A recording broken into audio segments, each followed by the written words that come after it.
So, one of the biggest things to understand about the Lorcana TCG are the inks. What I mean by that are the colors that you should be using within a given deck. And a lot of them are tied to certain archetypes or types of play styles. And I'm going to go through that through this video and another one. So this video is going to be featuring Amber, Adamus, and as well as Emerald. Be sure to check at the top right here if you want to see the other video, or subscribe if it's not there already. Now, if you played any other card game or really just game in general, these are probably going to be pretty familiar when it comes down to it, because they don't call it natural colors. There's just, like I said, the given name. We already saw the first three, which we're going to go through in this video, and then there's also Ruby, Sapphire, and Steel, which depending on your playstyle will depend on what color or ink you'll pick. We're going to start off with Amber, and honestly, as a reminder, we are only in the first chapter, and honestly I think it's actually well designed. I think there's a lot of different things to build,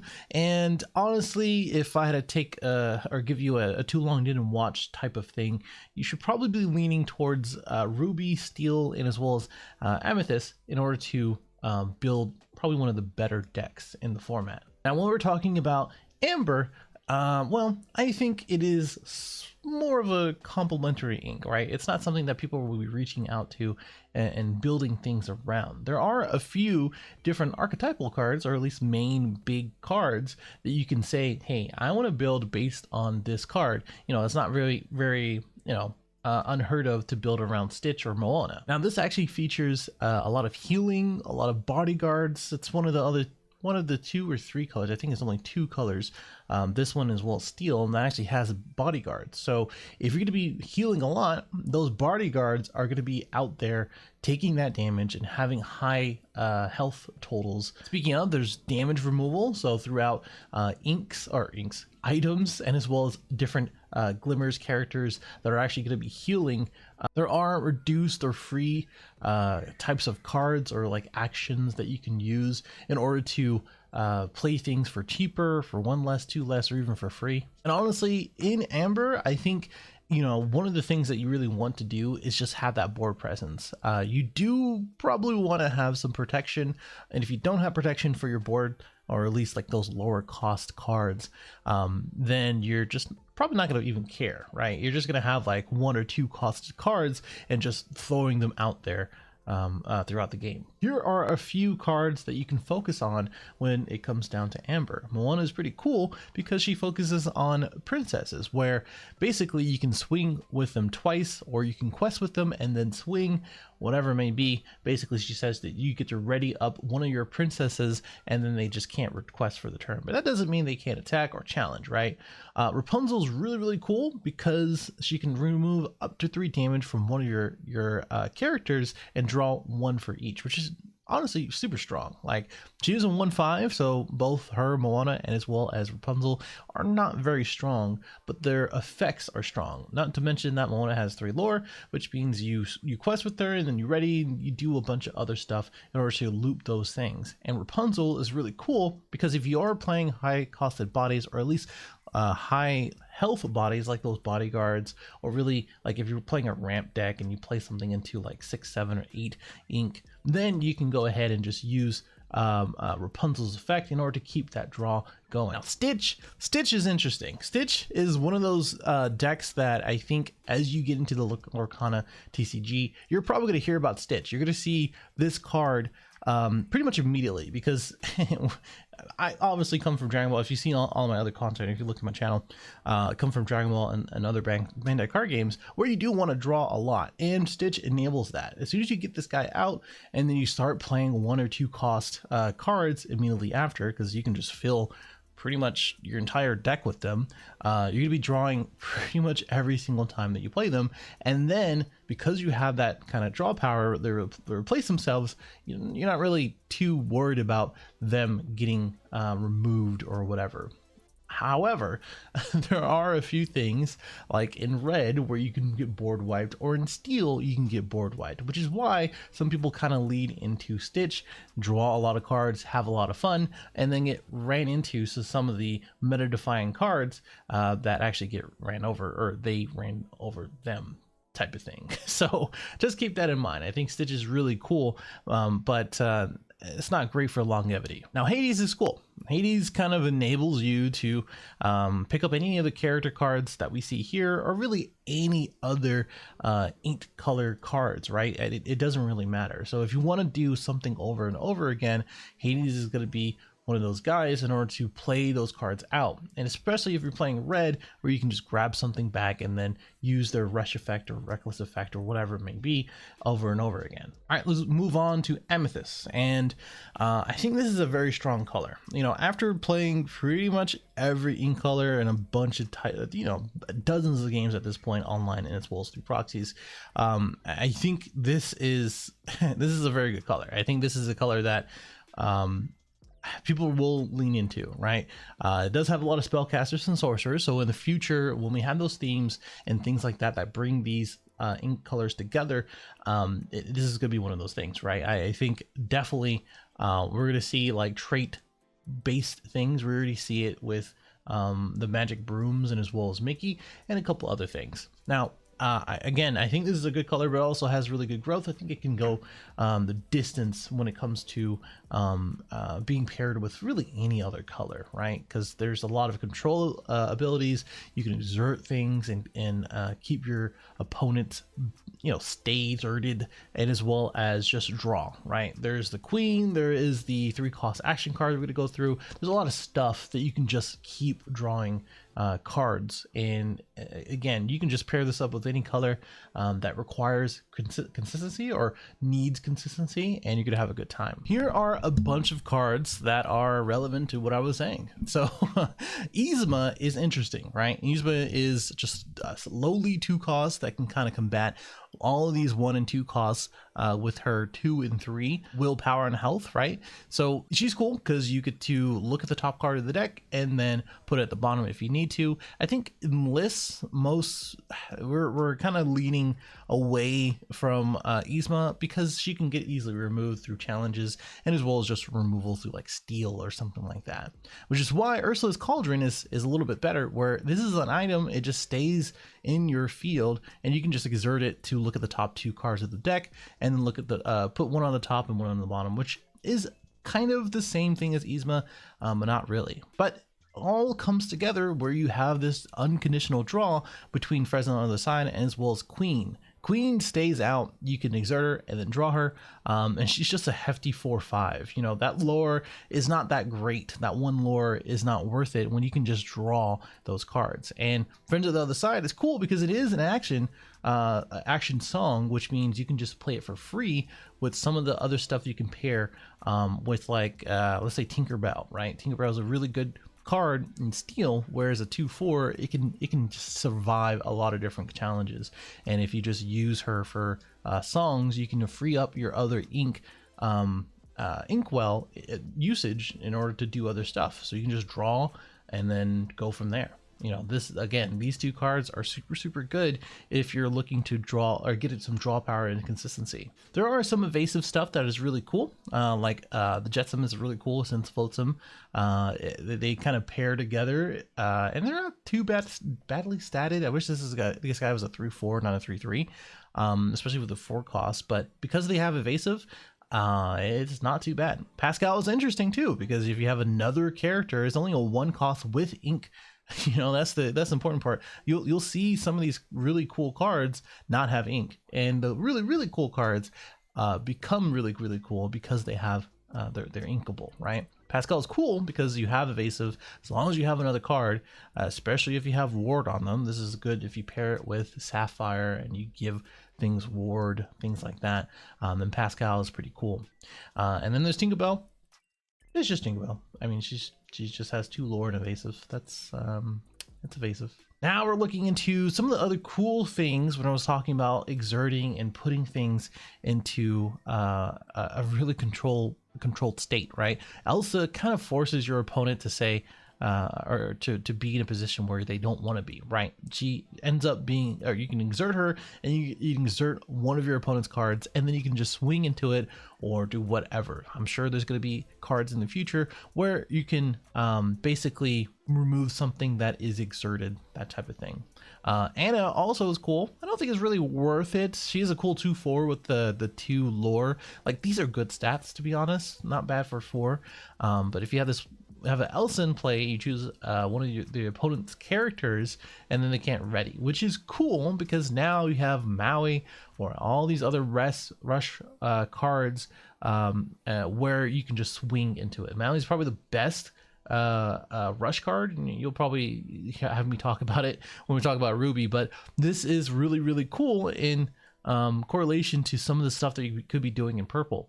Same thing with Elsa. Elsa's probably one of the most powerful purple cards late game, because now you get to choose 2 of your opponent's characters and they can't start at the next turn. You exert them, you can swing into them or do whatever, or just prevent them from questing or challenging, which is super powerful. With her having shift being on top of her, instead of being 8, you can pay 6 instead, and the 3 lore. Like, these are just really good stats. You'll probably see Elsa being one of the most sought after cards in purple as the first chapter starts. Then we have Ursula, Dr. Facilier, and as well as Mickey Mouse. These are all like archetypal cards within purple, but could be pretty generic, honestly. Like, you can say that Ursula being paying 7, you basically play this, and now you just have to have a hefty woman with 2/8, and she's not really going to go anywhere. Like, unless you're playing against red, this is one of the hardest cards to get rid of. You can return them back to hand in Emerald. Those are some of the outs, but honestly, at the end of the day, if you get two of these women out, and there's 3 lore, and you make them lose 1 lore and draw a card, is not bad. And it's also not bad in teams. You'll see where it says each opponent. There's gonna be formats where there's just gonna be teams, so you're gonna be affecting like a 2v3, 2v2 or 3v3, right? And you get to draw cards based on that. And it just becomes better after you consider that. And then we also have Dr. Facilier, which basically says that every time that something is banished in a challenge, you get to return it back to the hand if you'd like to. I wish his stats were better as a 7. I think he should have like 6 or 7 health, whatever. I don't know. That's just me. But in general, he is a cool card. I see it less and less in lists. I personally don't really play Dr. Facilier, but it is something to consider when you have something like Mickey Mouse that does kind of the same thing, where we only have 1 broom card, but if you play that 1 broom card, you get to pay 1 less for it, so it becomes a 1 cost instead of 2, and then when it's banished in a challenge, you get to return it back to hand. So as long as you protect the Mickey, which most of the time you're not going to be questing or challenging with him, you get to just use your broom cards, which is cool. And they stack as far as the reduction, so you can play free brooms if you want to. All right, so Emerald, which is my favorite ink color so far. Anyway, I think Emerald's really cool. I think it's catered to the type of player that I am, and yeah, I mean, it has hand control, board control, some of the recursion stuff. You can do stuff over and over again with actions as well as sometimes characters. If you pair it with Amber, you can do that as well. You have the reckless keyword that you can give to others, which means they have to swing at you instead of questing, which is cool. And then we have kind of a unique archetype in pretty much all of Emerald. Starting off with the lower cost, the reason why I like Emerald so much is because it's very annoying, and the other part of it is that a lot of these cards just have higher lore counts, right? So when you quest, you get a lot more lore than average than other lower cost ones, at least from what I've seen. I'm sure all of the colors have generic, like, higher costed lore skillless cards, but some of these stuff just have higher lore with stuff that is cool, like Cruella de Vil, and as well as Cheshire Cat, where Cruella de Vil is just a 1/3 that you get to return whatever card. At first, I thought it was a challenging card, right? But it's actually any of the cards back to their hand. So she's just chilling, right? So they have to remove her or swing at it, and then you get to make the the option, or give the option to return like a higher cost like Maleficent or something like that back to their hand. Maybe not that one, because you're just gonna get banished again. But Sashir Cat is the one where it gets challenged and banished. You get to banish the challenging character. So both of these guys are really cool just to become annoyances. And speaking of, Flynn Rider is probably one of the best 2-drops you can play, of course in green, but just in general. Like, he is a 1/2 and with 2 lore. That's the biggest part. 2 lore. If he just had 1 lore, I wouldn't be like, yeah, it's cool, they get to discard 1. But 2 lore, you get to play this for 2. If they have nothing on their end, you get to probably use it twice, as long as you're not playing it steal and they pop it.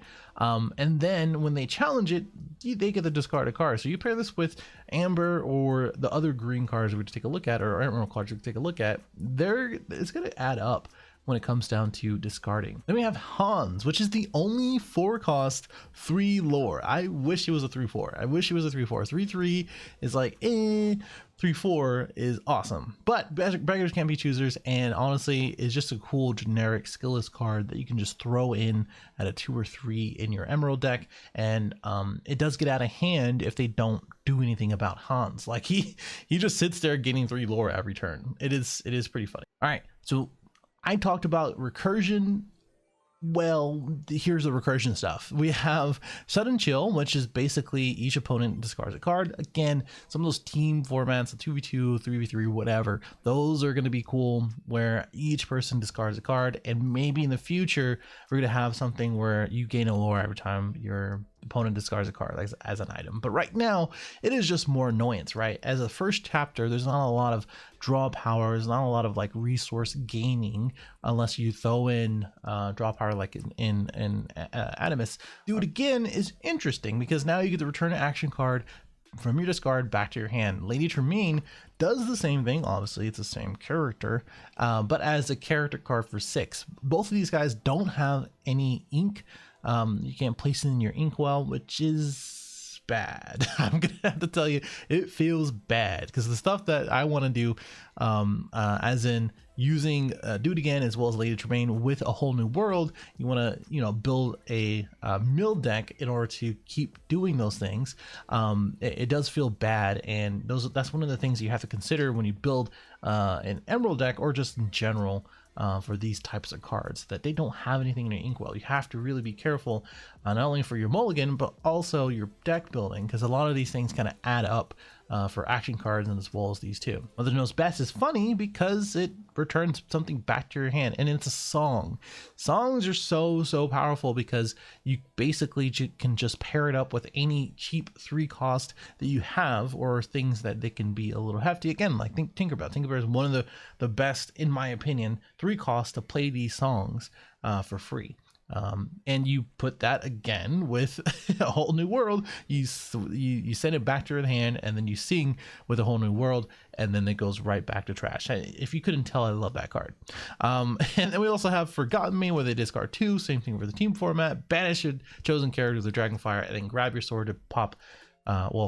Deal 2 damage to all the opponent's characters. Again, another song. So these guys are really cool if you basically plan out the deck building, and as well as your strategy. Finally, we have some of the higher costed cards that I think are going to be one of the ones that you should pay attention to, where Genie is really cool because he has evasive as a 3/4, and as well as returning something back to the owner's hand, right? So the thing becomes where later in the game, if your opponent is playing something like big bodyguards, or their own Emerald stuff, or they're ramped, higher cost, Genie just comes in and says, okay, go and return it back to hand. And again, you can play Whole New World and then just send that back to discard as a combo, right? Especially if you have something like Mad Hatter or Kuzco, where Mad Hatter just kind of sits there gaining 3 lore every turn, and if they want to challenge it and don't remove it, that is, you get to draw a card every time. Which they usually, what happens is like something in red that gains rush can just swing right at it. You get the card, but you don't really get that value, which is why I like Kuzco. Kuzco, you can just sit on him and then use him as a song boy, right? Like, he can just sit there 5 or less, any of the songs, and just have ward. And if they really want to get rid of him, they have to swing at him. They have to swing at him, and they banish. They get banished basically. So that is one of the things that you put your, like, that's the whole point of Emerald, in my opinion. You put your opponent in these situations that they don't want to be in.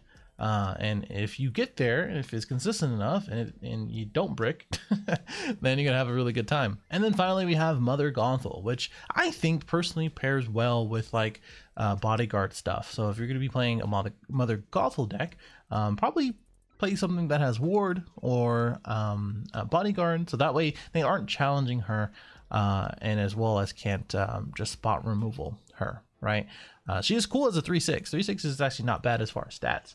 But getting two lore every single time, and then just using her again for songs, you can just keep her exerted and they just can't quest, which is the whole point of the game, right? You want to make sure that you're getting lore by questing and getting into that 20. So Mother Gothel says no to that.